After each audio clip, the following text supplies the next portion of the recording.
Oregon almost just proved me and many others so wrong. Now, I will say, Oregon did look good for, like, they did look good. They played well, but however, they are ranked number 3 in the country before the season started. They needed to carry out a game like that a lot better and execute a lot better. Very sloppy game played by them. Now, this is not going to be some Oregon hate video. Reason I'm making this video is because I was very high on Oregon, and I think they're going to do very good this year. However, I might need to see a little more and keep more to them going forward. Dylan Gabriel, he's no Bo Nix. He could be, but we don't know yet. He was incredible. He played very good. He 41 for 49, 380 passing yards. Very good, very good. I know stats are a little more juiced up in college, but that is some insane stats. No picks, got sacked 3 times. Not his fault. One of them was his fault, and he did fumble on one of them. That was not the one that was his fault. Same old Oregon's fast-paced, fun offense looked like in the first half. Not as good as last year, what we saw, but they looked really good, and they were driving down the field his first couple of drives. Once again, not that close to last year, though. Coach, we like his grittiness. We like his excessiveness, but he needs to kind of lock in a little bit, in my opinion, because he kind of needs to lock back into form. You can't really let that happen in the second half. The way they ended the half, the way they ended the first half and the third quarter was awful execution, in my opinion. Defense looked really good.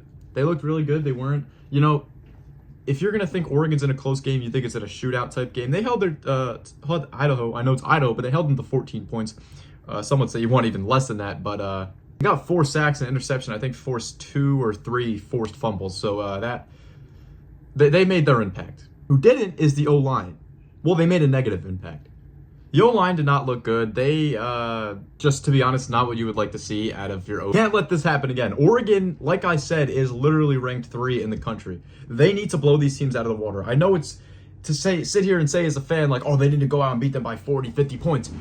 Yeah, they're ranked that reason. They're ranked that way for a reason, and I feel they should. I felt they should have been ranked 2. I think they will finish 2. Or I did, but I'm going to need to see a lot more. This team, this is a team I was very high on. Started off great and should have stayed hot, but however, the way they ended that first half was kind of brutal. They had a sack fumble, and then they go into the third quarter, 4th and inches, and cannot convert. Another thing with the O-line, the guy split right through the gap and put him right down. Wasn't even close. They gave Idaho every single chance.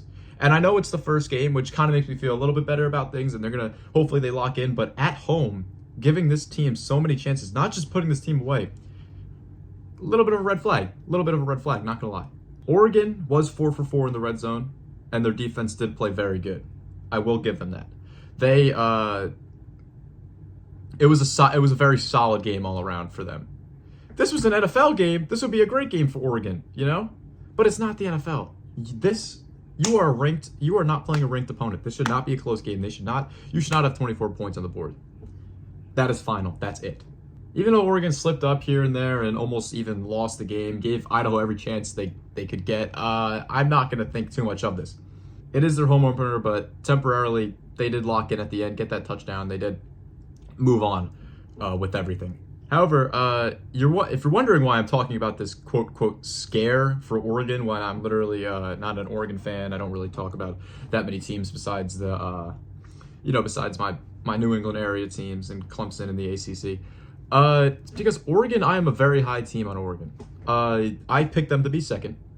I have them finishing 2nd in the country. I'm very high on this team. I love this team. I loved them last year, and I love them again this year. And I think they're even more of underdogs this year. So I'm very not underdogs in the grand scheme of things, but in the big leagues, I think they're underdogs from the general public, not from the committee. Obviously, they gave them the number 3 in the country, the number 3 rank. But I'm gonna need to see more.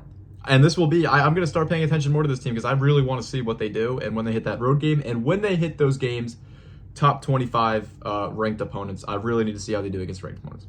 However, not to offend any Oregon fans, I do love your Ducks. I'm going to need to see a little bit more from them. You're probably pretty bad as well if they're not going your way. But maybe I'll keep updated on them. I don't know. All right.